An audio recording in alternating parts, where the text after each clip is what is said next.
السلام علیکم ورحمۃ اللہ نحمدہ ونصلی علی رسولہ الکریم اما بعد فاعوذ باللہ من الشیطان الرجیم بسم اللہ الرحمن الرحیم رب اشرح لی صدری ویسر لی امری واحلل عقدۃ من لسانی یفقہوا قولی۔ سورہ النحل پارہ 14 ہے، آیت نمبر 52 سے انشاءاللہ کرنا ہے۔ اور اس رکوع کے آغاز سے بعد اللہ سبحانہ تعالیٰ نے توحید کی فرمائی کہ اللہ تعالیٰ نے فرمایا کہ نہ بناؤ دو بھی الہ، یعنی دو سے زیادہ تو کیا دو بھی نہ بناؤ، صرف ایک ہی الہ ہے اور مجھی سے ڈرو۔ ٹھیک ہے، تو آج کے انشاءاللہ لیکچر کا آغاز اسی بات سے کرتے ہیں کہ اللہ سبحانہ تعالیٰ نے فرمایا کہ مجھی سے ڈرو، دوسروں کا ڈر چھوڑ دو، یہی ہمارے انشاءاللہ عمل میں رہے اور اسی سے پھر ایمان میں بھی استقامت آئے گی اور عمل پر بھی ثابت قدمی عطا ہوگی انشاءاللہ۔ تو رہب یعنی وہ خوف ہے نا جس میں بچا جائے، تو اس میں پھر یہ ہے کہ انسان وہ اعمال اختیار کرے جس میں اللہ تعالیٰ کی اس کو رضا مل جائے، اور ان اعمال سے بچے جس سے اللہ تعالیٰ کی ناراضگی واجب آتی ہو۔ ٹھیک ہے، تو اس کو اپنے عمل میں انشاءاللہ ہم نے دیکھنا ہے کہ کتنا ہی بڑا کرائسس کیوں نہ آ جائے، کتنی ہی بڑی مصیبت کیوں نہ آ پڑے، جس میں آپ کو یہ لگے کہ آپ لوگوں کے ڈر سے اللہ کے حکم کو چھوڑیں، تو اس وقت پھر اپنے ایمان کا جائزہ لیا کریں کہ اللہ تعالیٰ تو فرما رہے ہیں کہ مجھ سے ڈرو، تو ہم کیا کر رہے ہوتے ہیں کہ عموماً کیا ہوتا ہے کہ اپنے زندگی کے سارے معاملات کو دیکھ لیں، نجی معاملات سے لے کر اجتماعی معاملات تک، تو ہم کہاں کہاں پہ دین کو اپلائی کر رہے ہوتے ہیں اور کہاں کہاں پہ ہم دین کو چھوڑ رہے ہوتے ہیں صرف اس چکر میں کہ فلاں کے ڈر کی وجہ سے یا فلاں کے لحاظ کی وجہ سے یا فلاں مجھ سے ناراض ہو جائے گا۔ تو اگلی آیت میں یعنی 52 میں اللہ تعالیٰ نے فرمایا وَلَهُ مَا فِي السَّمَاوَاتِ وَالْأَرْضِ، اور اسی کے لیے ہے، اللہ ہی کے لیے تو ہے جو کچھ بھی ہے آسمانوں میں اور زمین میں، یعنی اللہ ہی سے تو ڈرنا ہے اور اسی کی تو ملکیت ہے۔ ہم لوگوں سے کیوں ڈرتے ہیں؟ کیونکہ ہمیں لوگوں سے عزت چاہیے ہوتی ہے، ان سے کوئی مال چاہیے ہوتا ہے، کوئی اقتدار کی ہمیں ہوس ہوتی ہے، کوئی مناصب چاہیے، یا بے شمار جو بھی ہماری خواہشات نفس ہیں یا بے شمار چیزیں ہیں جن کے لیے ہم لوگوں کی طرف دیکھ رہے ہوتے ہیں۔ تو اصل میں تو اختیار اور ملکیت تو ساری اللہ سبحانہ و تعالیٰ کی ہے۔ وَلَهُ الدِّينُ وَاصِبًا، اور اسی کے لیے ہے دین قائمی، یعنی اسی کی عبادت لازم ہے، اور یعنی جو عمل کرنے کا طریقہ ہے وہ وہی ہے جو اللہ سبحانہ و تعالیٰ نے فرمایا، اور وہی شروع سے اب تک وہی قائم ہے، وہی دائمی ہے۔ أَفَغَيْرَ اللَّهِ تَتَّقُونَ، تو کیا بھلا تم اللہ کے علاوہ ڈرتے ہو، یعنی جو دوسرے ہیں اللہ کے علاوہ ان سے تم ڈرتے ہو۔ تو یہاں پر دراصل غیرت دلائی جا رہی ہے۔ ٹھیک ہے، تو پچھلی آیت کا اختتام بھی فرحبون سے ہوا کہ مجھی سے ڈرو، اور یہاں پر بھی پوچھا جا رہا ہے کہ جب ملکیت اللہ سبحانہ و تعالیٰ کی ہے، اختیارات اس کے ہیں بچپن سے لے کر اب تک، اور ہر وقت اللہ سبحانہ و تعالیٰ ہی تمہیں عطا کرنے والا ہے، اور اسی کے لیے دین یعنی اسی کی عبادت کرنا لازم ہے، تو انسان تجھے کیا ہے کہ تو اللہ کے علاوہ اوروں سے ڈر کے ان کی عبادت شروع ہو جاتا ہے۔ آپ یہ دیکھیں کہ جن کی بھی عبادت اللہ کے علاوہ کی جاتی ہے ان سب کی بنیاد میں ان کا ڈر ہوتا ہے۔ ٹھیک ہے، مثال کے طور پر اگر یعنی یہاں اس کا لحاظ کیا جاتا ہے، جیسے سورج پرست ہیں، آتش پرست ہیں، وہ کیا کرتے ہیں کہ آگ کے نقصان سے بچنے کے لیے اسی کی عبادت کر رہے ہوتے ہیں اور اسی کو نذرانے دے رہے ہوتے ہیں، یا اسی طرح سورج سے ڈر کر انسان اس کی عبادت میں لگا ہوتا ہے، یا اسی طرح پیر ہیں، اولیاء کرام ہیں، یا جو بھی بت خانے ہیں یا استھان بنائے گئے ہیں، تو اس میں بنیادی طور پر کیا ہے کہ انسانوں نے جو ایک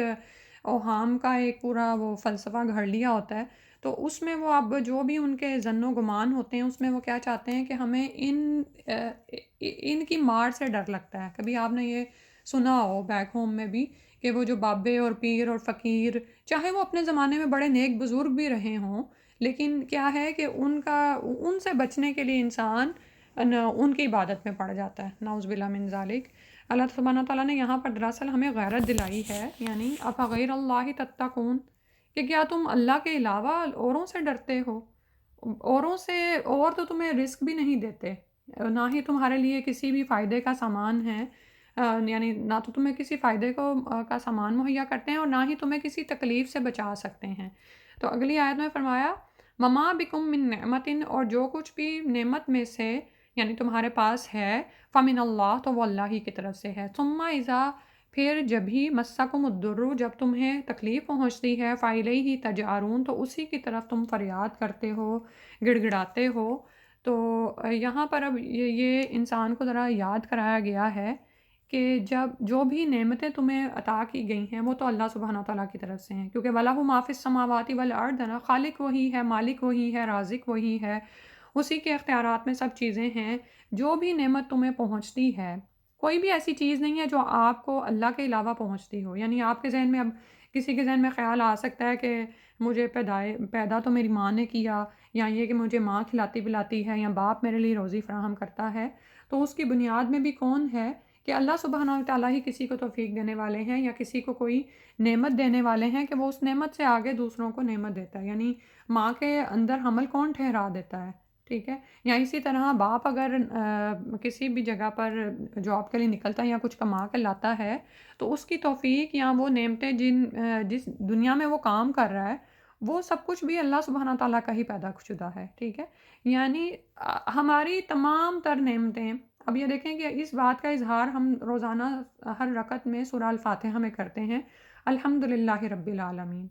الحمد، ساری کی ساری تعریف ہی، پریز ہے یا تھینکس ہے، جو بھی کچھ ہے وہ اللہ سبحانہ تعالیٰ ہی کا ہے۔ اور اسی طرح سے اگر کوئی تکلیف پہنچتی ہے، ثم اذا مسکم ضر، تو پھر انسان اللہ ہی کی طرف فریادیں کرتا ہے، ٹھیک ہے؟ اور لیکن اس کے بعد ہوتا کیا ہے، اس کی نہ شکری کا نہ قدری کا یہ حال ہے کہ ثم پھر اذا جب کشف الضر، کھول دیتا ہے تکلیف کو، انکم تم سے، اذا جبھی فریقن ایک گروہ، منکم تمہیں میں سے، بربہم اپنے رب کا، یشرکون وہ شریک ٹھہراتے ہیں، یعنی مصیبت کے وقت مدد تو اللہ نے کی، تکلیف اسی نے دور کی، اب چاہیے تو یہ تھا کہ انسان اللہ کا شکر ادا کرتا، اس کے سامنے عبادت کرتا، وہ جو پیچھے آیا نا وَلَهُ الدِّينُ وَاصِبًا، اسی کے لیے دین دائمی ہے، اسی کے لیے عبادت دائمی ہے، چاہے مصیبت ہے چاہے نعمت ہے، ہر چیز میں اظہار صبر اور شکر کا بھی اظہار کس کے آگے ہے؟ اللہ سبحانہ و تعالیٰ کے آگے ہی، ٹھیک ہے؟ تو انسان پر کیا لازم ہے کہ جب تکلیف دور ہو جاتی ہے تو جس رب کو وہ پکار رہا ہوتا ہے اس تکلیف کو دور کرنے کے لیے، تجارون آیا نا کہ تم فریادیں کرتے ہو، گڑ گڑاتے ہو، یا اللہ اس مصیبت کو مجھ سے کھول دے، اور جب رب کھول دیتا ہے، اور کھولتا وہی ہے اور کوئی بھی اس مصیبت کو ہٹانے والا نہیں ہے، ٹھیک ہے؟ بعض اوقات تو کوئی مصیبت ہوتی ہے نا کہ وہ کوئی انسان ہم سے ہٹا رہا ہوتا ہے، حالانکہ وہ بھی اللہ کی دی ہوئی توفیق سے ہٹاتا ہے، لیکن بعض اوقات تو انسان تمام سہاروں سے مایوس ہو کر اللہ کو پکار رہا ہوتا ہے کہ یا اللہ تو ہی رہ گیا ہے، تیرے اوپر ہی بھروسہ ہے مجھے، لیکن جب اللہ سبحانہ تعالیٰ اس کی تکلیف کو دور ہٹا دیتے ہیں تو وہ سب کچھ بھول جاتا ہے، بجائے ایک اللہ کا شکر ادا کرتا، اس کی عبادت کرتا، مصیبت دور ہونے پر کیا کرتا ہے، اس کو پھر دوبارہ سے دوسرے معبود یاد آنے لگتے ہیں، اذا فریقم منکم بربہم یشرکون، اللہ کو یکسر بھول جاتا ہے اور پھر سے اس کے ساتھ شریک ٹھہرانے لگتا ہے، اور یہ اس طرح کے مختلف ہو سکتے ہیں، مثال کے طور پر اگر ہم ڈاکٹرز کے پاس بار بار جا رہے تھے تو فائنلی ہمیں آرام آ گیا، تو پھر ہم یہ کڑیاں جوڑنے لگتے ہیں، اچھا فلاں ڈاکٹر کے ہاتھ میں بڑی شفا ہے اور فلاں سے مجھے آرام آیا اور فلاں اس طرح، اور بعض اوقات انسان کبھی اپنے مال پر، اپنی صلاحیتوں پر، یا بر وقت اس نے کوئی فیصلہ کیا ہوتا ہے اس پر اتنانے لگتا ہے، ٹھیک ہے؟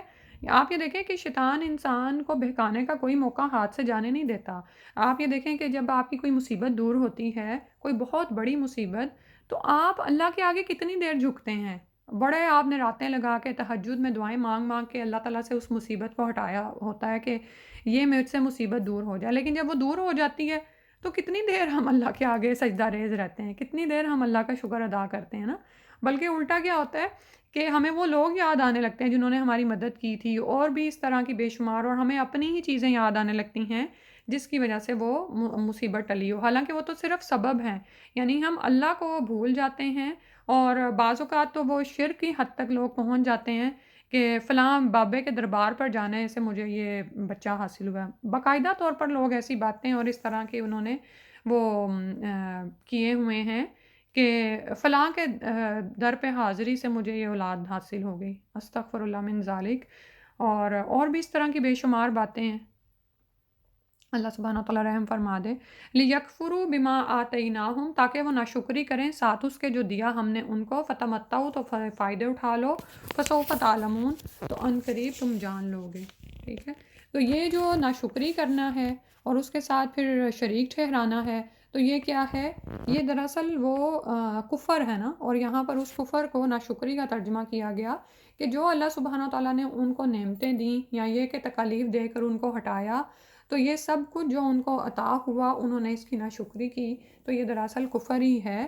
تو اللہ تعالیٰ کہہ رہے ہیں کہ پھر ٹھیک ہے، دنیا میں تمہیں نعمتیں بھی ملیں، اس کے بعد تمہیں مصیبتیں بھی دی گئیں، لیکن تم اللہ سے نہیں جڑے، تم نے شرک کو نہ چھوڑا، تو فتمتعوا، تو پھر فائدے اٹھا لو، جو سامان زندگی تمہیں دیا گیا ہے اس سے مہلت، یعنی ایک مہلت تمہیں دی جا رہی ہے، فسوف تعلمون، ان قریب تم جان ہی لوگے کہ کیا تمہارا پھر حال ہوتا ہے، یعنی جو تم کر رہے ہو اس کا انجام پھر کیا ہے۔ وَيَجْعَلُونَ لِمَا لَا يَعْلَمُونَ، اور وہ بناتے ہیں واسطے اس کے جو وہ نہیں علم رکھتے، لا یعلمون، وہ نہیں جانتے، نصیباً، ایک حصہ، مما، اس میں سے جو رزقناہم، ہم نے رزق دیا ان کو، تاللہ، قسم اللہ کی، لتسألن، ضرور تم سوال کیے جاؤ گے، اما، اس کے بارے میں، کن تم تھے تم تفترون، تم افطرا پردازی کرتے۔ وہ مقرر کرتے ہیں، بناتے ہیں، ساتھ اس کے جو وہ نہیں جانتے، یعنی اپنے شریکوں کے لیے ایک حصہ یہ ان کے لیے مختص کر دیتے ہیں اس رزق میں سے جو ہم نے ان کو دیا ہوا ہوتا ہے، یعنی دینے والا تو اللہ سبحانہ و تعالیٰ ہے، اور ساری نعمتیں اللہ کی عطا کردہ ہیں، لیکن یہ بجائے یہ کہ اللہ کی راہ میں اس کو لگائیں، اللہ کے نام پر دیں، یہ اپنے شریکوں کے لیے بھی ایک حصہ مختص کر دیتے ہیں اسی میں سے۔ اللہ اکبر، یعنی وہ نظر نیازیں اور وہ تمام چیزیں جو آپ نے دیکھیں، عرس ہیں، میلاد ہیں، اور ان تمام ایک پورا ایک سسٹم ہے نا جو گھڑ لیا گیا ہے، اور یہ شرک کا بازار ہے جو گرم ہے، اور قبرستانوں میں آپ یہ دیکھیں کہ اس طرح ہو رہا ہوتا ہے، اور کس طرح فلاں کے نام کی نیاز دی جا رہی ہے، فلاں کے نام کی دیگ ہے، اور اس حد تک شرک کا حال ہے کہ ابھی یہاں پہ جو آیا نا اس بات کو بھی سمجھ لیں۔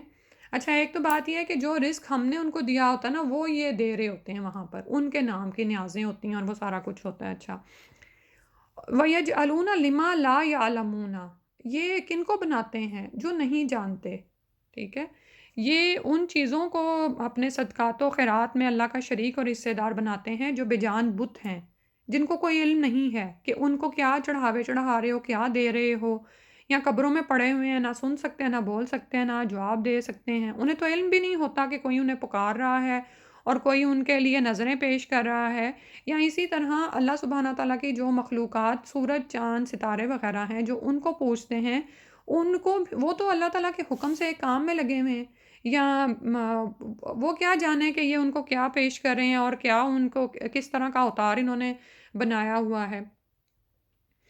تو اور دوسرا اس کا مطلب جو ہے وہ یہ بھی ہو سکتا ہے کہ مشرکوں کو اپنے ان خود ساختہ معبودوں کے متعلق کسی مستند ذریعہ علم سے نہیں علم ہوا، لا یعلمون، وہ خود نہیں جانتے کہ یہ کن کو انہوں نے اٹھا کے اپنا معبود بنا لیا، اللہ کے ساتھ شریک ٹھہرا لیا، ٹھیک ہے، یعنی دو مطلب کیے جا سکتے ہیں۔ پہلا تو یہ کہ یہ ہی لا یعلمون، یہ جن کو اللہ کے ساتھ شریک ٹھہراتے ہیں، ان کو خبر ہی نہیں ہے کہ یہ ان کو، یعنی یہ مشرکین ان کو کیا نذرانے پیش کر رہے ہیں، کیا چڑھاوے چڑھا رہے ہیں ان کے لیے، ٹھیک ہے۔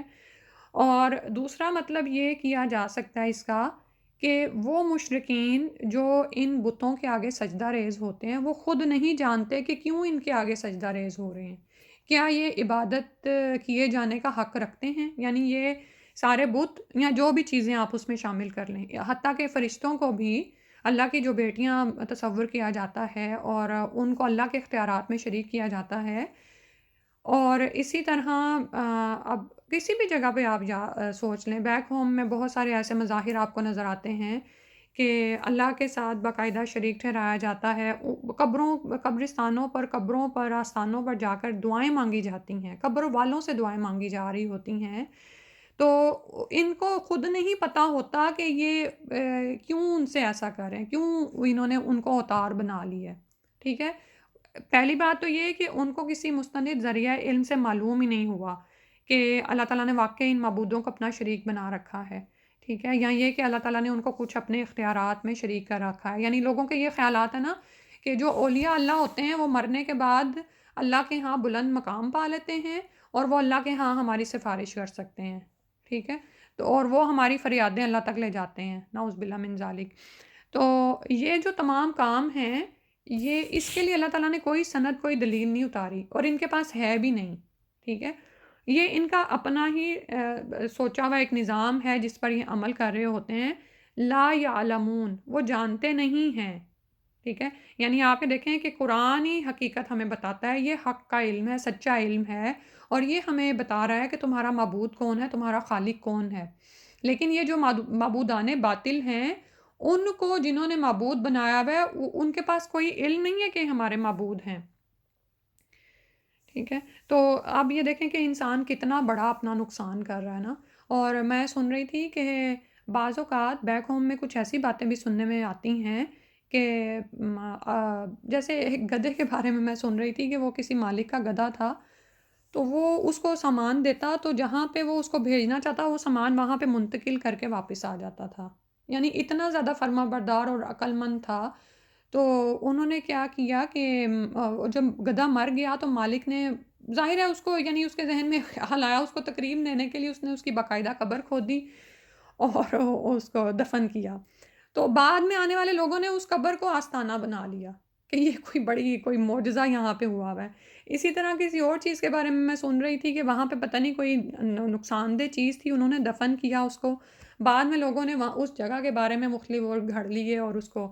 اب آپ یہ دیکھیں کہ نبی صلی اللہ علیہ وسلم اپنی موت کے آخری، یعنی اپنی زندگی کے آخری دنوں میں موت سے پہلے کس بات سے ڈر رہے تھے کہ پہلے لوگوں نے اپنی انبیاء کی قبروں کو سجدہ گاہ بنا لیا، تو تم ایسا نہ کرنا.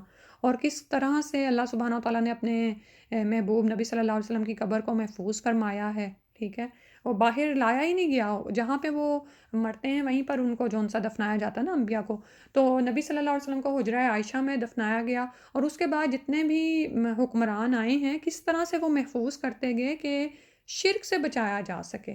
ٹھیک ہے، تو یہ تو ہماری تعلیم ہے نا جو ہمیں دی گئی ہے کہ یعنی قبروں کو تم آستانہ بنا لو، ان کی طرف منہ کر کے نمازیں پڑھو اور ان سے مانگو.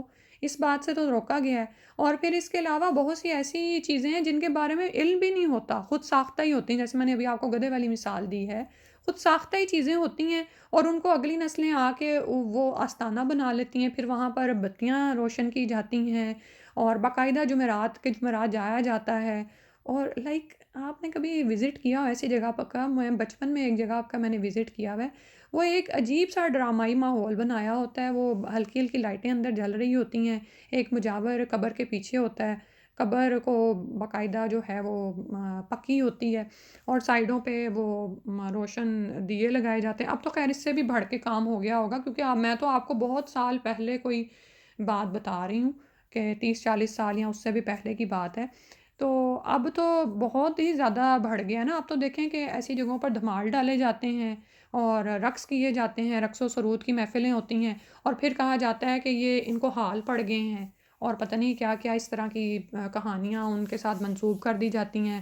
اور یعنی اللہ سبحانہ تعالیٰ رحم فرما دے، تو لا یعلمون میں یہ مطلب بھی آ سکتا ہے. اور پھر ان پر وہ کچھ کرتے ہیں، وہ خرچ کرتے ہیں مما رزقناہم، جو اللہ سبحانہ تعالیٰ نے ان کو دیا ہے. تو اتنی ڈراؤنی بات آگے بتائی گئی کہ تاللہ قسم اللہ کی، لَتُسْأَلُنَّ، تم ضرور سوال کیے جاؤ گے، اما کنتم تفترون، اس بارے میں جو تم افترا پردازی کرتے تھے. افترا یہی ہوتا ہے نا، کسی پر جھوٹ گھڑ دینا. خود تو تمہیں علم نہیں ہے، لا یعلمون ہے کہ پتہ تو ہے نہیں کہ ایسا ہے کہ نہیں ہے، لیکن خود سے ہی بنا لیا ہے، تو تم اس بارے میں ضرور پوچھے جاؤ گے. تو یہاں پر رک کر یہ سوچنے کی ضرورت ہے کہ بہت سی وہ خود ساختہ چیزیں جو ہم نے مذہب کے نام پر اپنی زندگی میں شامل کی ہوئی ہیں. ٹھیک ہے، اور یا پھر یہ کہ بہت سے ایسے رسوم و رواج ہیں جن کو ہم نے مذہب کی طرح اپنے گلے لگایا ہوا ہے اور ہمیں پتہ نہیں ہے، لیکن ہم اللہ کے ذمے باندھتے ہیں. مثلا ایک ہی مثال دیکھ لیں، قرآن کے سائے میں لڑکی کو رخصت کرنا. بھئی قرآن ہی کیوں پکڑتے ہو؟ اللہ تم پر رحم فرما دے. تفترون، گھڑتے ہو اللہ پر. یعنی اس قرآن کے سائے میں تم بیٹی کو رخصت کر رہے ہو تو تمہاری بیٹی سخی آباد رہے، اور اگر نہ رہے تو پھر قرآن کا الزام ہے. اللہ تعالیٰ رحم فرما دے ہمارے حالوں پر، ہماری سوچ پر. اور اسی طرح اور بھی بے شمار چیزیں جو ہمارے یعنی ہمارے رسم و رواج میں دین کے نام پر شامل ہو گئی ہوئی ہیں. تو اما کنتم تفترون، وہ بارے جو تم نے یعنی افطرا پردازیاں کی ہوئی ہیں، لَتُسْأَلُنَّ، تم ضرور پوچھے جاؤ گے کہ کہاں پر مال لگایا تھا، کہاں پر وقت لگایا تھا، کس طرح اصل دین کو چھوڑ کر تم نے اپنے ہی دین کو اپنی زندگی کا حصہ بنا لیا تھا۔ پھر فرمایا وَيَجْعَلُونَ لِلَّهِ الْبَنَاتِ، اور وہ بناتے ہیں اللہ کے لیے بیٹیاں، سبحانہ وہ پاک ہے۔ کس کو بناتے تھے؟ فرشتوں کو اللہ تعالیٰ کی بیٹیاں بناتے تھے۔ اور اسی طرح دیویاں، یعنی ان کو دیویوں کا درجہ دیتے تھے، وَلَهُم مَا يَشْتَهُونَ، اور ان کے لیے وہ ہے جو وہ خواہش رکھیں۔ یعنی اللہ سبحانہ وتعالیٰ تو پاک ہے اس سے کہ اللہ کی بیٹیاں ٹھہرائی جائیں، اور خود اگر ان کے ہاں بیٹیاں ہوتی تو کبھی بھی پسند نہیں کرتے تھے، اپنے لیے تو وہ مانگتے ہیں جو وہ خواہش رکھتے، یعنی بیٹے مانگتے تھے۔ ٹھیک ہے، تو بہت ساری تہذیبیں گزری ہیں، جیسے ہندی، یونانی، مصری تہذیبوں کی طرح مشرکین عرب کے بھی دیوتا کم تھے اور دیویاں زیادہ تھیں۔ ٹھیک ہے، یعنی مؤنث جو معبودان باطل تھے وہ ان کے ہاں زیادہ تھے، اور ان دیویوں کے متعلق ان کا عقیدہ کیا تھا کہ یہ اللہ کی بیٹیاں ہیں، اسی لیے اسی طرح وہ فرشتوں کی بھی اللہ کی بیٹیاں قرار دیتے تھے۔ تو اگلے دن بلکہ ایک بچے نے بڑا عجیب سا سوال کیا، میں تھوڑی گھبرائی بھی، کہ وہ کہنے لگا کہ قرآن میں بھی تو فرشتوں کے لیے مؤنث کا صیغہ آیا نا، تو بلکہ اس کی وضاحت کر دی جائے، ہمارے اندر حبشہ موجود ہیں۔ تو ایک تو یہ کہ قرآن میں یعنی ہماری طرح اردو زبان کی طرح صیغے نہیں ہیں نا مذکر مؤنث کے، اور جمع کی صورت میں ان کے لیے مؤنث کا صیغہ آتا ہے۔ اسی طرح جسم کے جو اعضاء ہیں وہ اگر جمع کی صورت میں بولے جائیں تو ان کے لیے بھی مؤنث کا صیغہ آتا ہے۔ افشاں آپ اس بارے میں بتا دیں کچھ۔ جی، ویسے تو فرشتے ایک اگر واحد ہوگا تو ملکن ہوتا ہے، لیکن جمع کے لیے ملائکہ ہے، تو اس میں گولتا جو ہے گولتا یہ ہاں آئی ہے، تو یہ علامت ہی مؤنث ہے، لیکن یہ کہ کبھی کبھی جیسے جمع کے لیے بھی آتی ہے نا گولتا۔ اچھا، جزاک اللہ۔ تائے تانیث آ گئی نا اینڈ پہ تو وہ مؤنث ہے، اور اس جیسے کے لیے شاید ہے نا کہ اس میں یہ ہے کہ جب مؤنث ہوتی ہے نا جمع کی، تو جو آپ نے بات کی کہ اس کے ساتھ پھر صیغہ جو ہوتا ہے وہ مؤنث کا آتا ہے جو 20 آتا ہے۔ جی وہی بات ہوگی نا۔ تو اللہ سبحانہ تعالیٰ رحم فرما دے، اللہ تعالیٰ نے ان کی کوئی جنس نہیں بتائی ہے، ایسی کوئی بات ہی نہیں آئی۔ فرشتے تو یعنی جو توالد و تناسل کا سلسلہ ہے نا اس سے پاک ہیں، یہ بھی آپ یاد رکھیں۔ جن اور انسانوں میں یہ سلسلہ چلتا ہے، یا زمین پر جو بھی نباتات ہیں یا جانور ہیں، یہ ان سب میں بھی یہی سلسلہ چلتا ہے کہ یا تو وہ توالد سے پیدا ہوتی ہیں، یا یہ کہ وہ جیسے امیبا کٹ کے 2 حصے میں بٹ جاتا ہے۔ تو لیکن اللہ سبحانہ تعالیٰ کی یہ جو مخلوق ہے نا، اللہ تعالیٰ نے ان کو پیدا فرمایا ہے، کسی کے 2 بنائے، کسی کے 3 کسی کے 4 پر ہیں، اور کسی کے بہت زیادہ ہیں۔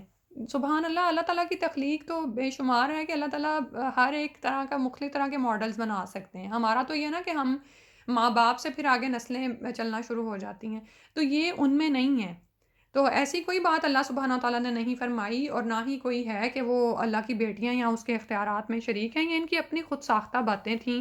فرشتوں کو اللہ کی بیٹیاں قرار دیتے۔ اسی طرح مؤنث دیویاں تھیں ان کی، جیسے لات، عزیٰ اور منات تھیں۔ لات الہ کی مؤنث ہے، عزیٰ عزیز کی، اور منات منان کی۔ اب یہ دیکھیں کہ اللہ سبحانہ تعالیٰ کی جو نام ہیں اور صفات ہیں، الہ وہی ہے، عزیٰ بھی وہی ہے، عزیز بھی اللہ سبحانہ تعالیٰ ہی ہے، اور لیکن اس کا انہوں نے کیا کیا، اور اسی طرح منان اللہ سبحانہ تعالیٰ عطا کرنے والا ہے، تو اس کی مؤنث انہوں نے بنا لی اور وہ دیوتیوں کو پوجتے تھے۔ لات کا استحان یا آستانہ طائف میں تھا، بنو ثقیف اس کے پرستار تھے۔ عزیٰ قریش مکہ کی خاص دیوی تھی، اس کا استحان یا آستانہ مکہ اور طائف کے درمیان وادی نخلہ میں مقام حراس پر واقع تھا۔ تو آپ جانتے ہیں نا کہ ابو سفیان جب سپہ سالار تھا قریش کے اس گروہ کا، جب وہ احد کے میدان میں آیا تو اس نے جنگ میں مسلمانوں کو خطاب کرتے ہوئے اسی دیوی کا نعرہ لگایا تھا اور کہا تھا کہ لنا عزیٰ ولا عزیٰ لکم، کہ ہمارے لیے عزیٰ ہے اور تمہارے لیے عزیٰ نہیں ہے۔ ٹھیک ہے، اسی طرح منات کا استھان مکہ اور مدینہ کے درمیان بحر احمر کے کنارے قدید کے مقام پر واقع تھا۔ بنو خزاعہ، اوس اور خزرج اس دیوی کے پرستار تھے۔ اس کا باقاعدہ حج اور طواف کیا جاتا تھا۔ زمانہ حج میں جب حجاج طواف بیت اللہ اور عرفات اور منی سے فارغ ہو جاتے تو وہیں سے منات کی زیارت کے لیے لبیک لبیک کی صدائیں بلند ہونے لگتی۔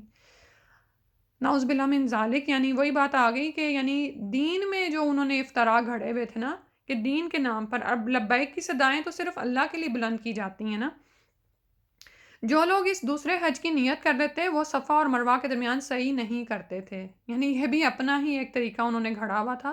تو مشرکین عرب دوہرا ظلم ڈھاتے تھے، ایک تو اللہ کا شریک ٹھہراتے، دوسرے شریک بھی ایسے وَيَجْعَلُونَ لِلَّهِ الْبَنَاتِ جو بیٹیاں ہیں. سبحانہ اللہ تعالیٰ نے فرمایا وہ تو پاک ہے ان سب چیزوں سے. یہ یعنی اس قدر گھٹیا اور مشرکانہ اور گستاخانہ قسم کے ان کے عقائد ہیں. اللہ سبحانہ تعالیٰ ان تمام سے پاک ہے، یعنی وہ خالق کون جو جنا گیا ہو نعوذ باللہ، یا اس سے آگے کوئی جنا جائے. اللہ اکبر، استغفر اللہ. تو اللہ سبحانہ وتعالیٰ پاک ہے اس سب سے، ہر نقص سے، ہر کمی سے. یہ جو تخلیق اور یعنی تخلیق کے مرحلے سے گزرنا ہے نا، یعنی پیدا ہونا ہے یا کسی سے پیدا ہونا یا کوئی آپ سے پیدا ہو، یہ سب کچھ کیا ہے؟ یہ ہماری بشری کمزوریاں ہیں، ٹھیک ہے، یہ نقص ہیں، نقائص ہیں، خامیاں ہیں. خالق کو ایسی کوئی خامی لاحق نہیں ہے، کوئی اس کو ایسا نقص لاحق نہیں ہے، وہ اس سے پاک ہے. اور پھر فرمایا وَلَهُم مَا يَشْتَهُونَ. یہ دراصل ان پہ چوٹ کی گئی ہے کہ خالق کے لیے وہ ٹھہراتے ہو جس کو تم اپنے لیے تو پسند نہیں کرتے ہو، وہ بیٹیاں جن کو تم اپنے لیے باعث ننگو آر سمجھتے.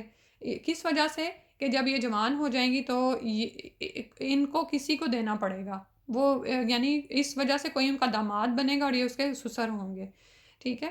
تو اپنے لیے تو بڑی اچھی چیز پسند کرتے. اسی طرح آتا ہے نا کہ جب بھی بیٹی ہوتی، اگلی آیت میں ہی آ رہا ہے، تو پھر ان کا حال کیسا برا ہو جاتا تھا. فرمایا وَإِذَا بُشِّرَ، اور جب ان کو بشارت دی جاتی، أَحَدُهُمْ ان میں سے کسی ایک کو، بِالْأُنثىٰ لڑکی کی، ظَلَّ ہو جاتا، وجہہ اس کا چہرہ، مسودن سیاہ، وَهُوَ کظیم اور وہ غم کے گھونٹ پی رہا ہوتا تھا. اللہ، یعنی جیسے غم کے مارے دل گھٹ کے رہ جائے، وہ ان کی صورتحال ہو جاتی تھی. اور خوشخبری سنائی جاتی، یعنی اس کو بتایا جاتا کہ تمہارے ہاں بیٹی ہوئی ہے. تو غم اور حزن کے مارے ہوتا ہے نا، چہرے کی روشنائی چلے جانا اور ایک دم سے جیسے سیاہی مائل سا ہو جانا، وہ ان کا حال ہوتا تھا. اور غم کے گھونٹ بھرنا، یعنی غم کے مارے ایسے دل گھٹ کے رہ جانا. اور وہ کیا چاہتا کہ یتوارا من القومی، کہ چھپتا پھرتا قوم سے، من سوئن برائی سے، ما بشرا بھی اس چیز کی جس کو اس کو خوشخبری دی گئی تھی. یعنی بیٹی کی خوشخبری کو یہ اپنے لیے ایک ننگے آر یا بہت زیادہ برائی سمجھتے اور آر کی وجہ سے لوگوں سے چھپتے پھرتے. ایوم سکوہو، پھر وہ سوچتا کہ کیا اس کو لیے رکھے، یعنی پکڑے رکھے اس کو، علی ہونن، ذلت کے ساتھ، یعنی اس ذلت کو اپنے ساتھ ساتھ لیے پھرے کہ لوگوں میں خبر ہو جائے کہ اس کے ہاں بیٹی ہوئی ہے. ام یا دسہو، یا اس کو دبا دے، فی الترابی، مٹی میں، الا سا، خبردار کتنا برا ہے، ما یحکمون، جو وہ فیصلہ کر رہے ہیں. تو بیٹی سے جان چھڑانے کے لیے اس کا حال کیا ہوتا تھا کہ پہلا تو یہ کہ جب اسے خوشخبری بتائی جاتی کہ تمہارے ہاں بیٹی ہوئی ہے تو لوگوں سے چھپتا پھرتا کہ کوئی اس کو اب یہ نہ کہہ دے کہ ہاں تمہارے ہاں بیٹی ہوئی ہے، یعنی شرم کی بات. تو مجھے وہ کسی خاتون کا قصہ یاد آ رہا ہے، وہ کہتی ہے میرے ہاں تیسری بیٹی ہوئی تو باقاعدہ نیبر سے وہ خاتون پرسہ دینے آ گئی. یعنی پرسہ دینے کا مطلب ہوتا ہے غم کا اظہار کرنے آ گئی کہ ہاں تمہارے ہاں بیٹی ہو گئی ہے. اور آپ یہ دیکھیں نعوذ باللہ، اس میں یعنی یہ ہمارے ہاں بھی یہی صورتحال ہے.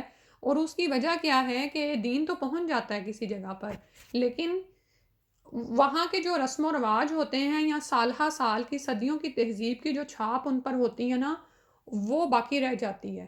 ٹھیک ہے، سمجھ آ رہی ہے؟ یعنی میں تو صرف اپنے ظاہر ہے اپنے بیک ہوم کے بارے میں جانتی ہوں. تو ہندوانہ تہذیب میں عورت کو جو مقام دیا جاتا تھا یا اس کے بارے میں جو سمجھا جاتا تھا نا، وہ وہی ہے جو کہ عرب جاہلی معاشرے میں عورت کو مقام دیا جاتا تھا یا اس کے لیے جو سمجھا جاتا تھا نا. تو وہ ہندوانہ تہذیب کی وجہ سے جو باتیں ہمارے رسم و رواج میں بھی آئیں اور ہمارے اندر عقائد کی صورت میں بس گئی ہیں کہ مثلاً بیٹی کا پیدا ہونا ایک بڑی شرمندگی کی بات ہے اور یہ بڑی ہوگی تو اس کو جہیز دینا پڑے گا اور اس کو رخصت کرنا پڑے گا، حالانکہ یہ تمام تصورات اسلام کے نہیں ہیں. ٹھیک ہے، اسلام نے عورت کو جو مقام دیا ہے، اور یہاں پر یہ بھی یاد رکھیں کہ یہاں پر بات جو ہے نا عورت کے مقام کی نہیں ہو رہی ہے. ٹھیک ہے، جو پیچھے آیت آئی ہے نا، یعنی کسی کے ذہن میں خیال پیدا ہو سکتا ہے سبحانہ ہو کہ اچھا اگر اللہ تعالیٰ کے بیٹے ٹھہرائے جاتے تو کوئی اچھی بات نہیں.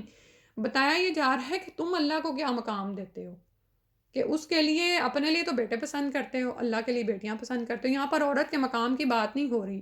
یعنی کچھ لوگ پھر اس آیت کا حوالہ دے کے لوگوں کو اس طرح گمراہی میں ڈالتے ہیں، حالانکہ اسلام سے بڑھ کر کون سا دین ہے جس نے عورت کو بلند مقام دیا ہو. ماں کی حیثیت میں دیکھ لیں، بیوی کی حیثیت میں دیکھ لیں، بیٹیوں کی اچھی تربیت کے لیے آپ کو بشارتیں دی گئی ہیں. ٹھیک ہے، ہر صورت میں بہن کے لیے ہر مقام پر عورت کا ایک یعنی رتبہ مقرر کیا گیا ہے اور اس کو عزت دی گئی ہے، اور بعض مقامات پر اس کے رتبے کو مرد سے بڑھا دیا گیا ہے، مثلا ماں کے رتبے کو. ٹھیک ہے، تو بالکل ویسے ہی جیسے عرب جاہلی معاشرے میں عورت کو مقام نہیں دیا جاتا تھا، اسی طرح ہندوانہ تہذیب میں بھی یہی صورتحال تھی. تو اس کی چھاپ جو ہے وہ مسلمانوں کے اندر بھی ہے، ان کی نسلوں میں بھی بس گئی. کیونکہ اور پھر کیا ہوا کہ وہ چیز کیا ہے کہ بعض اوقات دین کا حصہ سمجھ لی جاتی ہے. تو دین کو سمجھنا ہو نا تو بندے سے نہ سمجھیں، یعنی کسی کے امیج سے، کسی کے یعنی جو یوزلی اب ہوتا جا رہا ہے، کسی بھی دین کو سمجھنا نا، میں صرف اسلام کی نہیں بات کر رہی، تورات کو سمجھنا، یعنی ان کے جو بھی یہودی ہیں جو، یا عیسائی ہیں یا سکھ ہیں یا ہندو ہیں، ان کی کتابوں سے سمجھا جائے کہ کیا ان کے اصل عقائد ہیں. اسی طرح جب ایک مسلمان، ایک اسلام کی بات ہوگی، اسلام کے میں کیا عقائد بیان کیے گئے ہیں، اس میں عورت اور مرد کے لیے کیا حقوق و فرائض تعین کیے گئے ہیں، یا اس میں کیا تصورات پائے جاتے ہیں، اس کے لیے ہمیں کتاب کو سمجھنا پڑے گا. مسلمان کو نہیں دیکھا جائے گا. شاذ و نادر ہی کوئی مسلمان آپ کو ملے گا نا پھر جو پوری طرح سے دین پر عمل پیرا ہے. ٹھیک ہے، تو پھر ہمارے ہاں بھی یہی صورتحال ہو گئی ہے نعوذ باللہ کہ عورت پیدا ہوتی ہے، لڑکی پیدا ہوتی ہے تو اس کے لیے پھر کیا خیال آتا ہے. اور ایکچولی میں آپ کو اس پوائنٹ پہ لانا چاہ رہی تھی کہ جب وہ پیدا ہوتی ہے تو ایک تو یہ مصیبت پڑ جاتی ہے، اب اس کو جہیز دینا پڑے گا، اب اس کو ساری عمر کھلاتے پلاتے رہیں گے، اور پھر اس کو رخصت کرنا پڑے گا. عورتوں کی تعلیم پر بھی اس لیے کم خرچ کیا جاتا ہے کہ یہ تو ساتھ لے جائے گی. اچھا، جو کر دیتے ہیں وہ پھر یہ کہتے ہیں اب یہ کما کے کھلائے بھی، جب ایک سرٹن مقام تک پہنچے گی پھر ہم اس کی شادی کریں گے. ٹھیک ہے، اور پھر اس کے بعد کیا ہوتا ہے، وراثت. جب وراثت کی تقسیم ہوتی ہے تو ڈنڈی ماری جاتی ہے، حق مہر دینا پڑتا ہے تو ڈنڈی ماری جاتی ہے. اور وہ سارا کچھ کیا ہے، وہ اسلام نہیں ہے، وہ اسلام نہیں آپ کو سکھاتا. وہ یہی تصورات ہیں کہ پیدا ہوتی ہے تو اس قدر ہمارے اندر وہ عقائد رچ بس گئے ہیں کہ ہم کہتے ہیں کہ وہ لڑکی پیدا ہو گئی، اب اس کو مٹی میں دبا دوں یا اس کو لے لے کے ذلت کے ساتھ پھرتا رہوں کہ فلاں کہے گا تمہارے میرے ہاں تو 4 بیٹیاں ہو گئیں، 5 ہو گئیں، 10 ہو گئیں بیٹیاں. اللہ اکبر. الا ساء ما یحکمون، خبردار رہو کتنے برے تم لوگ فیصلے کرتے ہو، یعنی کیسا برا فیصلہ کرتے ہو. پھر اس کے بعد فرمایا للذین لا یؤمنون بالآخرۃ، واسطے ان لوگوں کے لیے جو ایمان نہیں لاتے آخرت پر، مثل السوء، بڑی بری مثال ہے. وَلِلَّهِ الْمَثَلُ الْأَعْلَىٰ، اور اللہ ہی کے لیے اعلیٰ مثال ہے. وَهُوَ الْعَزِيزُ الْحَكِيمُ، اور وہ زبردست حکمت والا ہے. تو اب یہاں پر بتایا کہ یہ ایسی گھٹیا صفات جو ہیں اور جو یہ برے فیصلے کرتے ہیں، اور یہ تو ان ظالموں کی ہی ہو سکتی ہیں، ان کے لیے، ان ظالموں کے لیے، اور ان کی مثال بہت بری ہے. کن ظالموں کے لیے؟ جو آخرت کے دن پر ایمان نہیں لاتے. ٹھیک ہے، آپ یہ دیکھیں کہ عمل میں تبدیلی تبھی آتی ہے جب انسان کا آخرت پر ایمان مضبوط ہو جاتا ہے، اور وہی ایمان ہو جاتا ہے جو ہمیں وحی کے ذریعے علم ہوا ہے. یہ بھی یاد رکھیں، کیونکہ دوسرے ادیان میں بھی آخرت پر یعنی دوسرے جنم پر ایمان ہے، لیکن وہ اس میں اپنے ہی وہ اوہام شامل کیے گئے ہیں. تو جب روز آخرت پر ایمان ہو جاتا ہے نا تو پھر یہ تمام چیزیں بدل جاتی ہیں. تو اللہ تعالیٰ نے فرمایا کہ یہ گھٹیا صفات انہی ظالموں کی ہو سکتی ہیں جن کا روز آخرت پر ایمان ہی نہیں ہے، نہ ان کو علم ہے کہ ایسی گھٹیا حرکتوں کی انہیں کیا عبرتناک سزا ملنے والی ہے. جو کچھ وہ اللہ تعالیٰ پر افتراء پردازی کرتے ہیں، جو شرک وہ اللہ تعالیٰ کے ساتھ کرتے ہیں، اس کی ان کو کیا سزا ملنے والی ہے، اس پر تو وہ ایمان ہی نہیں لاتے نا. ٹھیک ہے، وَلِلَّهِ الْمَثَلُ الْأَعْلَىٰ، اللہ کی بات کرتے ہو، اللہ تعالیٰ کی تو ذات کے لیے اعلیٰ مثال ہے. یعنی ایک ایسی مثال لَيْسَ كَمِثْلِهِ شَيْءٌ، اس کی مانند تو کوئی ہے ہی نہیں، اس کی تو ذات ہی اولاد سے بے نیاز ہے. اللہ تعالیٰ کی ذات ان کے اس طرح کے تصورات سے بلند تر اور ماورا ہے. یعنی یہ جو ہم کہتے ہیں نا سبحان اللہ، یہ جو کلمہ ہے نا، جب آپ صبح تسبیح کرتے ہیں یا شام کو کرتے ہیں یا دن میں کسی بھی وقت، تو اس کو محسوس کیا کریں. پھر ہم رکوع میں یہ تسبیح پڑھتے ہیں سبحان ربی العظیم. ٹھیک ہے، پاک ہے وہ، ایسے اللہ سبحانہ و تعالیٰ ایسے تمام نقائص سے، ایسی تمام ذاتوں سے، چیزوں سے پاک ہے. تو اس کے لیے تو ایسی مثالیں اور صفات ثابت کی جا سکتی ہیں جو اعلیٰ سے اعلیٰ اور ہر بلند چیز سے بلند تر ہوں. ہمارے سجدے کی تسبیح دیکھیں، سبحان ربی الاعلیٰ، ٹھیک ہے. وَهُوَ العزیز الحکیم، اور وہ زبردست حکمت والا ہے. اللہ سبحانہ تعالیٰ چاہیں تو ان کی پکڑ کریں، اور وہ حکمت والے بھی ہیں کہ وہ مہلت دے رہے ہیں، ان کو چھوڑ رہے ہیں. اللہ کا علم یعنی ہے کہ وہ کس طرح سے ان کو چلا رہے ہیں حکمت کے ساتھ. یہاں تک آیات کی تلاوت سن لیتے ہیں پہلے.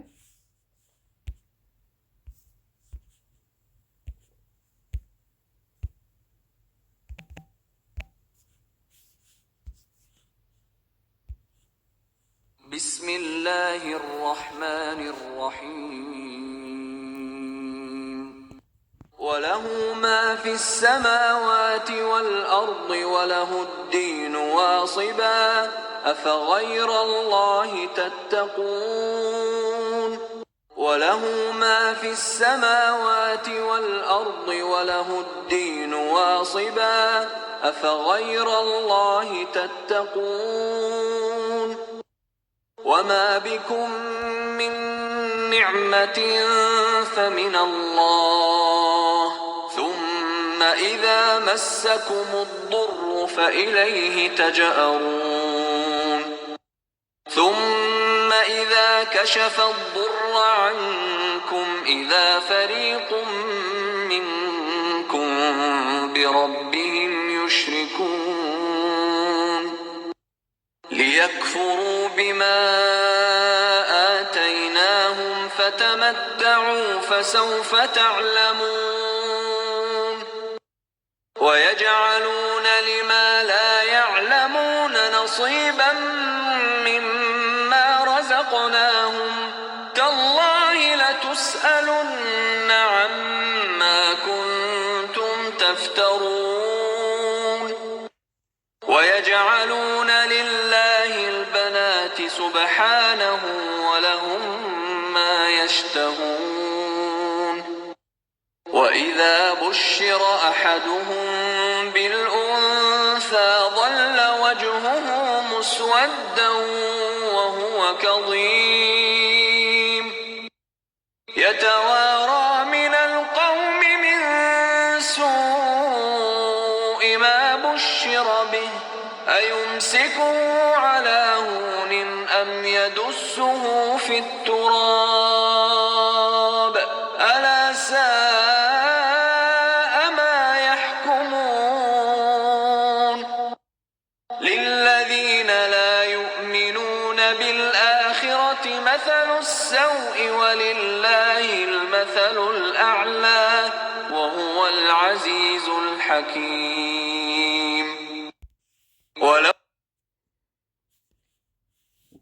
اس کے بعد اگلی آیت ہے آیت نمبر 61. اللہ تعالیٰ نے فرمایا وَلَوْ يُؤَاخِذُ اللَّهُ النَّاسَ، اور اگر پکڑ کر لے اللہ، یعنی مواخذہ کرے اللہ لوگوں کا، بظلمہم ان کے ظلم کی بنا پر، ما ترکا نہ چھوڑے علیہا اوپر اس کے، من دابہ کوئی بھی جانور، کوئی بھی جو جاندار جو رینگتا ہے نا زمین پر، دابہ کی اس میں فہرست میں سارے وہ آتے ہیں. ولیکن لیکن یؤخرہم وہ مؤخر کر رہا ہے ان کو، وہ مہلت دے رہا ہے ان کو، الی اجل مسمی طرف ایک مقررہ مدت کے، یعنی جو مدت ان کے لیے زندگی کی لکھی جا چکی ہے اللہ سبحانہ تعالیٰ اس کے لیے ان کو مہلت دیے جاتے ہیں.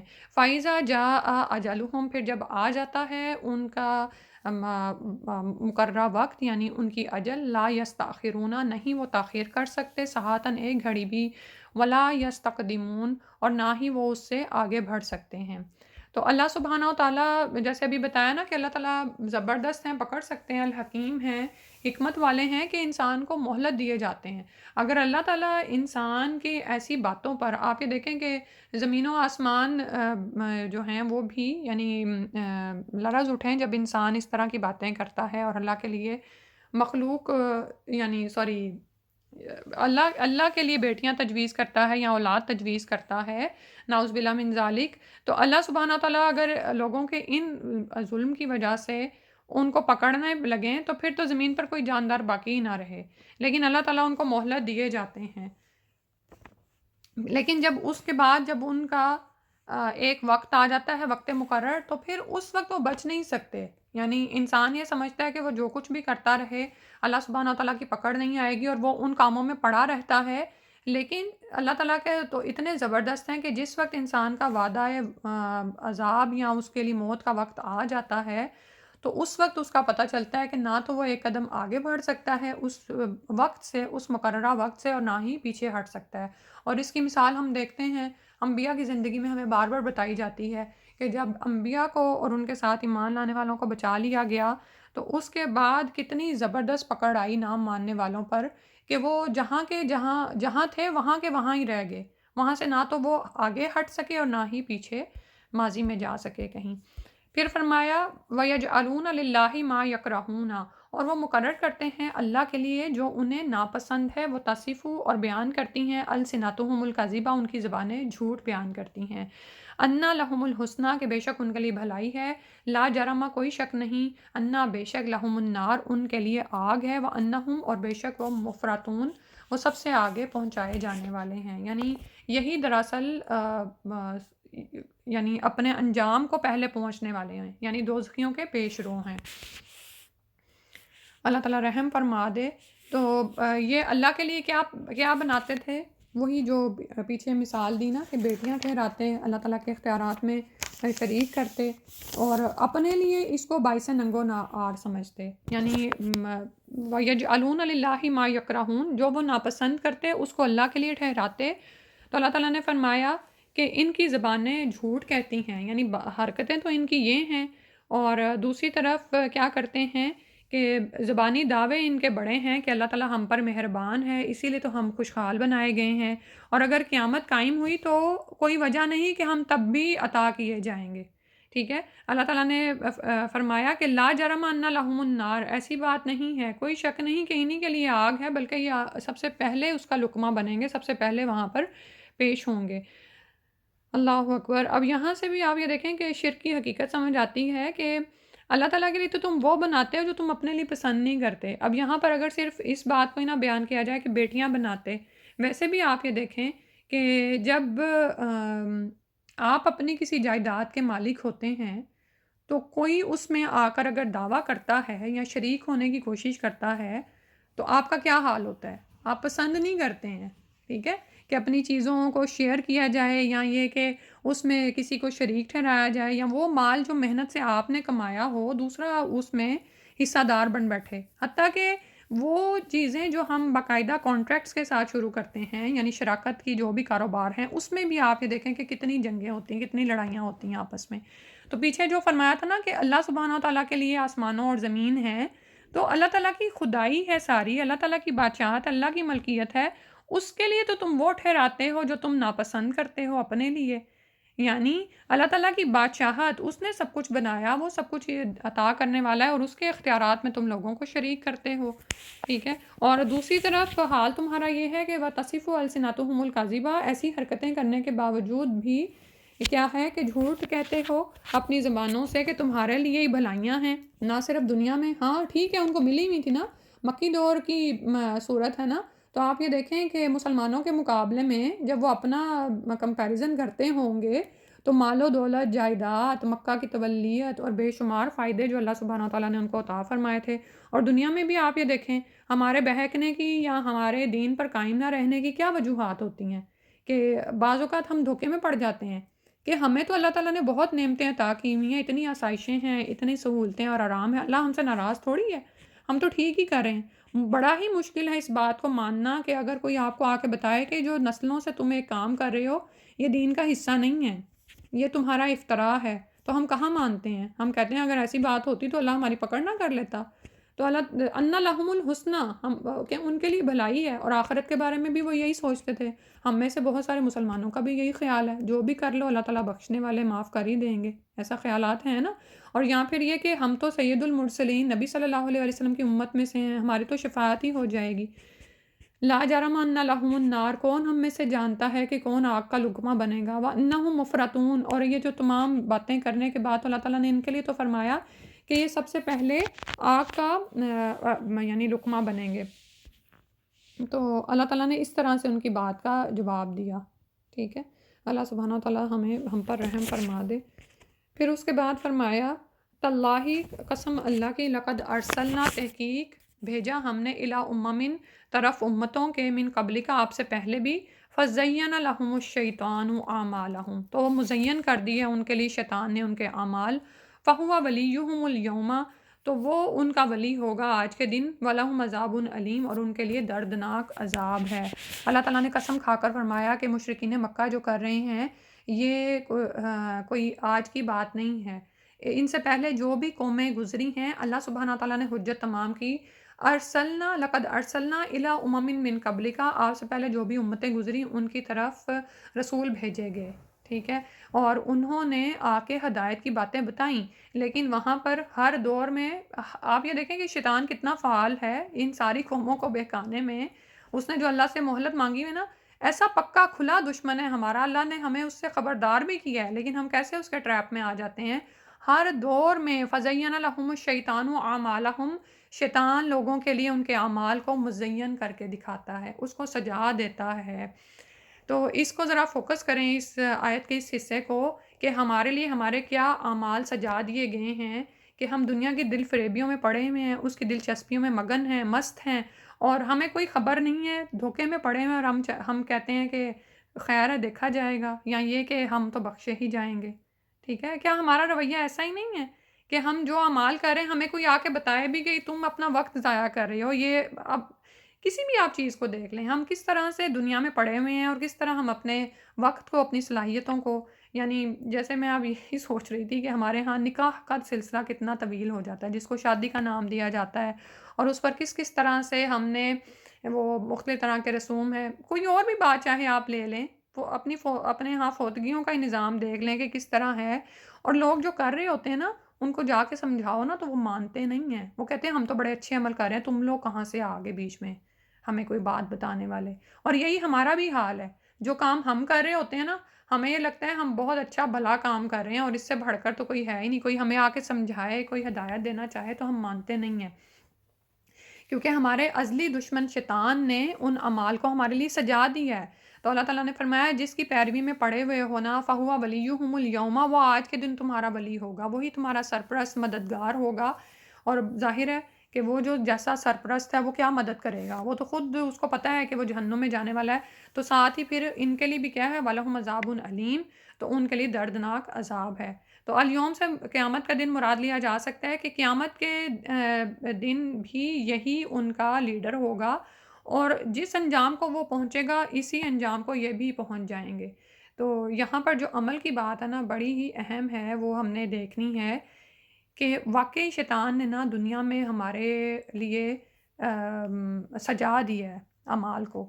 کسی سود لینے والے، دینے والے، اس کا کاروبار کرنے والے بندے کو آپ جا کے سمجھائیں کہ تم غلط کام میں پڑے ہوئے ہو، یہ واضح طور پر اللہ اور اس کے رسول سے جنگ ہے، تو وہ کہے گا میں کیسے بچ سکتا ہوں، یہ تو مجبوری ہے آج کی، مجھے کیسے میں اس سے نکل سکتا ہوں۔ یعنی بلکہ وہ اس طرح آپ کے سامنے وہ کرے گا کہ چاہے گا کہ آپ ہی اس کو کوئی فتویٰ دے دیں کہ آپ ٹھیک کر رہے ہیں، کیونکہ مزین ہو گیا نا اعمال۔ اسی طرح کسی بے نمازی کے پاس آپ چلے جائیں، اسے آپ کہیں کہ نماز پڑھو، تو وہ کہے گا بھائی میں نماز پڑھوں تو میری دنیا کیسے چلے، میرا کاروبار کیسے چلے۔ اب آپ یہ دیکھیں کہ ہماری نسلیں میں، یعنی دکھ ہوتا ہے اس بات کو سوچ کے ہی کہ صرف نان مسلم کنٹریز میں یہ مصیبت نہیں ہے، اسلامی ممالک میں تعلیمی اداروں میں اور جاب پلیسز پہ ایسا کڑا نظام قائم کر دیا گیا ہے کہ آپ نماز کا وقفہ نہیں لے سکتے ہیں، کاموں کا بوجھ سر پہ اس طرح سوار ہے، اور سارا کچھ، تو کسی بے نمازی کو آپ کہیں تو وہ کہتا ہے کہ میں اب کیا کروں، میں نوکری کروں، بچے پالوں، یہ کروں کہ میں نمازیں پڑھوں، ٹھیک ہے۔ اور بہت سے لوگ جو ان سے ہیں وہ پھر یا تو پڑھتے ہی نہیں ہیں، یا پھر کوئی پڑھتے ہیں تو وہ وقت اوقات سے ہٹا کے ان کو جمع کر کے پڑھ رہے ہوتے ہیں، یا دیر کر کے پڑھ رہے ہوتے ہیں کہ چلو پڑھ تو دی، سر سے ایک ذمہ داری تو اتار دی، تو وہ اور اس میں وہ شیطان نے ان کے لیے وہ اعمال مزین کر دیے ہیں۔ کوئی اور مثال لے لیں، کسی جاب پلیس پہ آپ ہیں، آپ حلال کمائی کھانا چاہ رہے ہیں لیکن رشوت کے بغیر کام نہیں چلتا ہے، سفارش کے بغیر کام نہیں چلتا، تو آپ کہتے ہیں بھئی آج کی دنیا میں تو یہ ممکن ہی نہیں ہے کہ رشوت کے بغیر ہم کام کریں، بھئی میرا گزارا کیسے ہو۔ تو مزین ہو گئے ہیں نا، اور ان کی باقاعدہ ہم نے اپنی مجبوریاں سوچی بھی ہوتی ہیں، وہ ہم بیان کرتے ہیں، اور ہم اس طرح بیان کر رہے ہوتے ہیں کہ ہم تو ٹھیک کر رہے ہیں، ہم اس کے علاوہ نہیں ہم کچھ کر سکتے. ہم کر سکتے ہیں. کیسے کریں گے؟ جب بار بار ہم قرآن پڑھیں گے اور جانیں گے کہ یہ بہت بڑی عذاب مصیبت ہے جس کے پیچھے ہم پڑ گئے. کوئی بھی لت ہو سکتی ہے. یعنی اگر کسی شرابی کو جا کے بتایا جائے کہ بھی تم شراب پیتے ہو، تم غلط کر رہے ہو، کہہ رہے گا میں کیسے چھوڑوں، میں کیا کروں. ٹھیک ہے، تو کوئی بھی جو لت ہے، کوئی بھی جو برائی ہے جس میں ہم پڑے ہوئے ہیں، ہم نکل سکتے ہیں اس سے اگر ہم تہیہ کر لیں کہ ہمیں دین پر استقامت اختیار کرنی ہے، ہمیں اپنی آخرت کی زندگی بچانی ہے. یہ جو شیطان نے ہمارے اعمال کو مزین کر دیا ہے، وہ ہمارا سرپرست اس دنیا میں بھی اتنا برا سرپرست ہے. دنیا میں ہی آپ کو نقصانات نظر آنا شروع ہو جاتے ہیں نا. بے نمازیوں کی زندگی دیکھ لیں، کوئی چین سکون نہیں ہے. اسی طرح باقی بھی جو بھی رشوت حرام کمائی کھا رہے ہیں، کھلا رہے ہیں، ان کو اب ان کے حالات دیکھ لیں. نہ اولاد سے سکون ہے، نہ مال و دولت میں سکون ہے، نہ راتوں کو سکون ہے، نہ دن میں سکون ہے. تو دنیا میں بھی کیا ہے کہ ان کے سرپرست نے ان کو کسی کا طور کا نہ چھوڑا. اور اگر یہاں پر آخرت کا دن مراد ہے تو وہاں پر تو عذاب علیم ہی ہے، دردناک عذاب ہے جس سے یہ دوچار ہوں گے. اللہ سبحانہ و تعالیٰ سے دعا ہے کہ ہم اپنے اعمال کی اصلاح فرما لیں. آمین. اللہ ہمیں یہ توفیق دے دے. یعنی آپ یہ دیکھیں کہ ہم یعنی واقعی دنیا بھی جو ہے نا دو دھاری تلوار ہے نا، کہ اس پر آپ چل رہے ہیں. سمجھیں یہ دنیا عیش و آرام کی جگہ نہیں ہے. اپنے دماغ کو سمجھا لیں کہ کبھی خیال آتا نا کہ اچھا اب یہ مصیبت آ گئی، وہ آ گئی، بھئی ہلائے جاؤ گے. زلزلے کی طرح. اس میں کیا ہوتا ہے زلزلے میں؟ بیک اینڈ فورتھ جھٹکے آتے ہیں. ٹھیک ہے، یعنی ہم دنیا میں سکون تلاش کر رہے ہوتے ہیں کہ آج میں نے دین کے اس حکم پر عمل کر لیا، اب تو ٹھیک ہے، اب اللہ مجھ سے راضی. بھئی بار بار آزمائے جاؤ گے. بیک اینڈ فورتھ آپ پہ حملے آتے ہیں، اس میں آپ نے استقامت اختیار کرنی ہے انشاءاللہ. اور یہ نہیں سوچنا کہ میں جس ایک کام میں پڑی ہوئی مجھے اس پہ صبر کر جانا ہے، یا اپنے اپنے طور پر جس حد تک بھی آپ کوشش کر سکتے ہیں کریں. بعض اوقات کچھ اعمال ہم کرنا چاہ رہے ہوتے ہیں لیکن ماحول آپ کو مجبور کرتا ہے، آپ وہ نہیں کر پاتے ہو. ارد گرد کے لوگ ہیں، دوست ہیں، تو یہ جو لوگ ہیں نا یہ آپ کے کام نہیں آنے والے. اپنا جو وہ ہے نا اپنی لائن سیدھی کر لیں. یہ یاد رکھیں، کسی کے کندھوں پر سہارا لے کے کہ فلاں نے یہ مجھے کہا تھا تو میں نے کر لیا، آج کی نماز میں نے اس لیے چھوڑ دی کہ مجھے فلاں دوست کی خوشی کے لیے بازار جانا تھا، تو یہ بڑے برے دوست ہیں. ان کے ساتھ انجام بھی برا ہی ہونے والا ہے، اور یہ اپنے ساتھ دوسروں کو بھی، اپنے فالوورز کو بھی لے ڈوبیں گے. ٹھیک ہے، تو انشاءاللہ ہم نے کیا کرنا ہے کہ اپنی لائن سیدھی رکھنی ہے. جتنی ہمیں توفیق دی گئی ہے، جتنا ہمارے پاس صلاحیت ہے نا، اس کو استعمال کرنا ہے. بہانوں میں نہیں پڑنا کہ یہ جو فَزَيَّنَ لَهُمُ الشَّيْطَان کی ابھی میں نے آپ کو کھول کے بتایا ہے نا، کہ کسی بے نمازی کے پاس آپ، یعنی ہمیں یہ ہوتا ہے کہ ہم تو نماز پڑھتے ہیں تو ہمارے لیے تو ہمارے اعمال نہیں مزین. کوئی نہ کوئی ہمارا عمل بھی ایسا ہوتا ہے جو شیطان نے ہمارے لیے مزین کر دیا ہوتا ہے. یہ مسلسل ایک کوشش ہے جس پر ہم نے موت تک لگے رہنا ہے کہ اپنے اعمال کی اصلاح کرتے رہنا ہے، اور علم حاصل کرتے رہنا ہے، سیکھتے رہنا ہے. کوئی اگر ہمیں بتاتا ہے، ہمارے کسی عمل کو پوائنٹ آؤٹ کرتا ہے تو ہمیں چیک کرنا ہے، بجائے ناراض ہونے کے نہیں میں تو ٹھیک ہی کر رہی ہوں، کیونکہ ہم نے اپنی زندگیوں کو سنوارنا ہے انشاءاللہ. پھر اس کے بعد فرمایا وما انزلنا علیک الکتابہ، اور نہیں نازل کیا ہم نے تو آپ پر کتاب کو، الا مگر لتبینا، تاکہ آپ بیان کر دیں، لہم ان کے لیے، الذی وہ جو اختلاف ہو جس میں انہوں نے اختلاف کیا، فی ہی اس میں، یعنی جس چیز کے بارے میں اختلاف میں پڑے ہوئے ہیں اس کو بیان کرنے کے لیے اللہ تعالیٰ نے نبی صلی اللہ علیہ وسلم پر کتاب اتاری اور نبی صلی اللہ علیہ وسلم کو بھیجا تاکہ آپ اس کو ان کے لیے بیان کر دیں. وَخُدًا وَرَحْمَةً، اور یہ کتاب کیا ہے؟ ہدایت ہے اور رحمت ہے، لِقَوْمٍ یُؤْمِنُونَ، واسطے ایمان لانے والوں کے. تو اللہ سبحانہ و تعالیٰ نے اس کتاب کو اتارا ہے ہم پر. جیسے ابھی بات ہو رہی تھی نا کہ اگر آپ نے دین کو سیکھنا ہے نا تو کسی مسلمان کو نہیں دیکھیں گے کہ ہاں فلاں بھی تو یہی کر رہا ہے. بچوں کو کہیں نا کہ جا کے مسجد میں نماز پڑھنی ہے، لڑکوں کے لیے مسجد میں نماز پڑھنی ہوتی ہے، تو وہ پتہ کیا کہتے ہیں؟ اچھا وہ فلاں عالم بھی تو نہیں پڑھتے ہیں. بھئی دین کو آپ نے کتاب سے سیکھنا ہے، قرآن و سنت کے احکامات لینے ہیں، اور نبی صلی اللہ علیہ وسلم کی سنت کو دیکھنا ہے. اللہ تعالیٰ نے کتاب نہیں صرف اتاری، اس کے ساتھ رسول صلی اللہ علیہ وسلم کو بھیجا. انہوں نے بیان کیا، واضح کیا ان تمام باتوں کو جس میں یہ اختلاف کر رہے ہیں. وَہُدًى وَرَحْمَةً لِقَوْمٍ يُؤْمِنُونَ۔ آپ یہ دیکھیں کہ ہر چیز کا باقاعدہ جس میں بھی آپ کو مشکل پیش آتی ہے، جیسے ابھی میرے منہ سے ایک ہی مثال نکلی ہے کہ لڑکوں کو کہا جائے کہ بھئی تمہاری جماعت کی نماز ہے، تو وہ کہیں گے اچھا مجھے کہاں پہ لکھا ہوا ہے بتاؤ نا۔ تو آپ یہ دیکھیں کہ کیا وہ حدیث ہمیں بھول جاتی جس میں نبی صلی اللہ علیہ وسلم نے فرمایا تھا، مفہوم اس کا یہ ہے کہ میرا دل چاہتا ہے کہ کوئی جماعت کے لیے اقامت کہے اور میں ان گھروں کو جا کے آگ لگا دوں جو فجر کے وقت باہر نہیں نکلتے۔ اس کا کیا مطلب ہے؟ آگ کن لوگوں کے گھروں کو لگائی جائے گی؟ ٹھیک ہے، جو اللہ کی اطاعت میں نہیں آ رہے ہیں۔ ٹھیک ہے، تو سب کچھ اللہ سبحانہ و تعالیٰ نے بیان کیا کتاب و سنت کے ذریعے، نبی صلی اللہ علیہ وسلم نے اس کو آ کر بتا دیا، کھول کھول کر بیان کیا۔ تو یہ کتاب کیوں نازل ہوئی ہے؟ تاکہ اختلافات کا فیصلہ کرے۔ اب آج کل جیسے مجھے ڈاکٹر ذاکر نائک یاد آ گئے، میں نے کہا اللہ تعالیٰ کس طرح سے دین کا کام لے رہا ہے، اور لوگ ان سے سوال کر رہے تھے کہ آپ کو آیتوں کے حوالے کیسے یاد رہ جاتے ہیں؟ تو مجھے ان کو دیکھ کے شوق پیدا ہوا کہ ہمیں کیوں نہیں یاد رہتے، کہ اگر ہم سے کوئی کسی بات میں اختلاف کرتا ہے، کوئی بات پوچھتا ہے، تو ہمیں کیوں نہیں یاد آتا اس قرآن کے ذریعے لوگوں کو تبلیغ کرنا؟ اب ہم اپنی باتوں میں ڈال دیتے ہیں لوگوں کو، ہے نا۔ اللہ تعالیٰ فرما رہے ہیں وَمَا أَنزَلْنَا إِلَيْكَ الْكِتَابَ، اس کتاب کو سمجھیں، اس کو زیادہ سے زیادہ پڑھیں، اس کو پڑھتے ہوئے اس کی صورت پر، اس کی آیت پر نظر رکھیں۔ اچھا آیت نمبر یہ میں یہ بیان کیا گیا ہے، اچھا آیت نمبر یہ میں یہ توحید کے لیے یہ دلیل اللہ سبحانہ و تعالیٰ نے دی ہے۔ اور یہاں پر ابھی جیسے ہم اسی بات پر اسی آیت پر ہم 64 آیت نمبر ہے، اور سورہ النحل کی آیت ہے، اور سورہ نمبر جو ہے وہ 16 ہے، پارہ نمبر 14 ہے۔ تو ہم اسی پر فوکس کریں کہ اللہ تعالیٰ نے یہاں پر بتایا ہے کہ کتاب کو ہم نے نازل کیا ہے، آپ صلی اللہ علیہ وسلم پر نازل کی گئی ہے، بیان کرنے کے لیے نازل کی گئی ہے، اختلافات کا فیصلہ کرنے کے لیے نازل کی گئی ہے، اور ہدایت اور رحمت ہے اس قوم کے لیے جو ایمان لاتے ہیں، جو مان جاتے ہیں۔ ٹھیک ہے، ادروائز وضاحت تو بہت سے لوگوں کو ہو جاتی ہے، جیسے میں ایک خاتون کا سن رہی تھی کہ اللہ نے ان کو ایسا ذہن دیا ہے کہ قرآن سے بھی وہ حوالے دیتی ہیں، اور بھی کتنی جگہوں سے حوالے دیتی ہیں، لیکن مومنہ نہیں ہے، ایمان نہیں لائیں۔ ٹھیک ہے، تو یہ کتاب بیان کر دیتی ہے سب کچھ۔ آگے بھی انشاءاللہ اگلے لیکچر میں ہم جو اللہ تعالیٰ نے شہد کے بارے میں بتایا ہے، النحل جو مکھی، شہد کی مکھی جو ٹاپک ہے، یعنی اس سورہ کا نام ہے، وہ ہم پڑھیں گے انشاءاللہ۔ تو یہ تمام چیزیں، ان پر ریسرچز نان مسلم نے بہت کی ہیں، سب کچھ واضح ہے ان کے لیے۔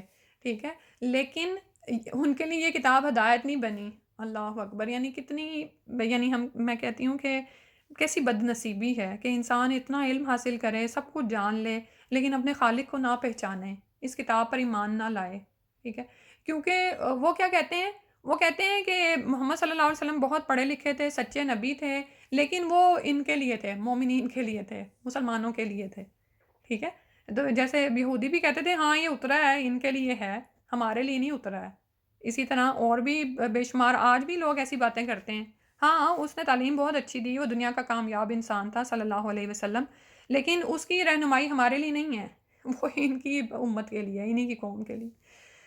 اللہ اکبر، اللہ تعالیٰ ہم پر رحم فرما دے۔ اور یعنی کتنا شکر کا مقام ہے کہ اللہ تعالیٰ نے ہمیں ہدایت دے دی، یہ ہدایت ہے اور رحمت ہے، یہ کتاب ہدایت اور رحمت ہے اس قوم کے لیے جو ایمان لاتے ہیں۔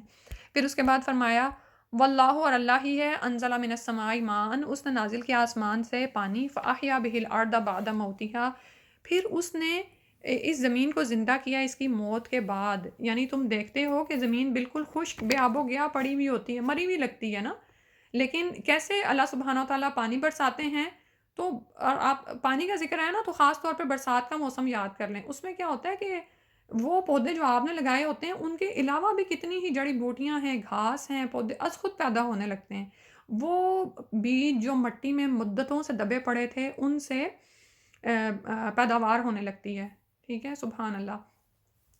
تو یہ جو ہے، یہ دراصل موت کے بعد دوبارہ اٹھایا جانا، یہ دلیل بنایا گیا ہے کس پر، کہ تم بھی اٹھائے جاؤ گے۔ آگے فرمایا ان فی ذالک لآیۃ لقوم یسمعون، کہ بے شک اس میں نشانی ہے واسطے اس قوم کے جو سنتے ہیں۔ کیونکہ ابھی آیا تھا نا کہ یہ جو ظالموں والی صفات ہیں یہ انہی لوگوں کی ہیں جو آخرت پر ایمان نہیں لاتے۔ آخرت پر ایمان ہی عمل کو بدلتا ہے نا، تو ان کے اعمال نہیں بدلتے۔ تو ان کے لیے دلیل آئی ہے کہ تم دیکھتے نہیں ہو کہ زمین کیسے مردہ پڑی ہوئی ہوتی ہے، آسمان سے بارش نازل ہوتی ہے، اور وہ کیسے اس میں رویدگی آ جاتی ہے، نباتات اگنے لگتی ہیں. اس طرح تمہارا دوبارہ اٹھایا جانا اللہ کے لیے کیا مشکل ہے. ایک دفعہ تو تمہیں پیدا کر دیا، اب دوسری دفعہ کا پیدا کرنا تو اس سے بھی زیادہ آسان ہے.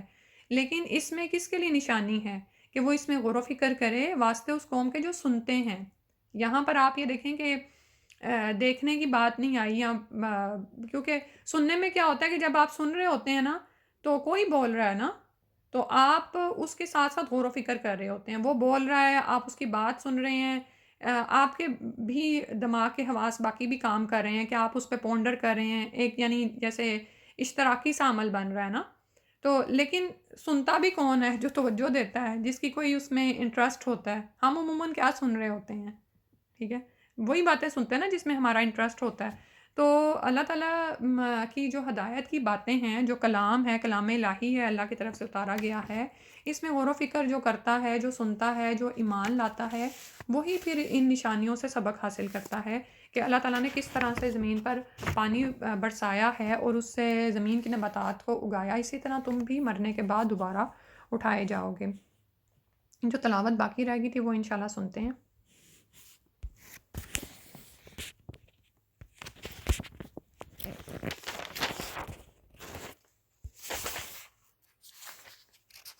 ہاں 61 سے.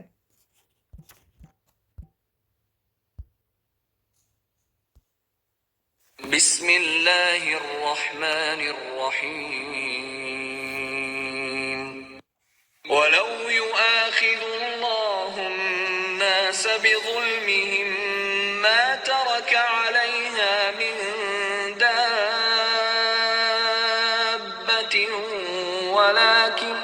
ولكن يؤخرهم إلى أجل مسمى فإذا جاء أجلهم لا يستأخرون ساعة ولا يستقدمون. ويجعلون لله ما يكرهون وتصف ألسنتهم الكذب أن لهم الحسنى لا جرم أن لهم النار وأنهم مفرطون. تالله لقد أرسلنا إلى أمم من قبلك فزين لهم الشيطان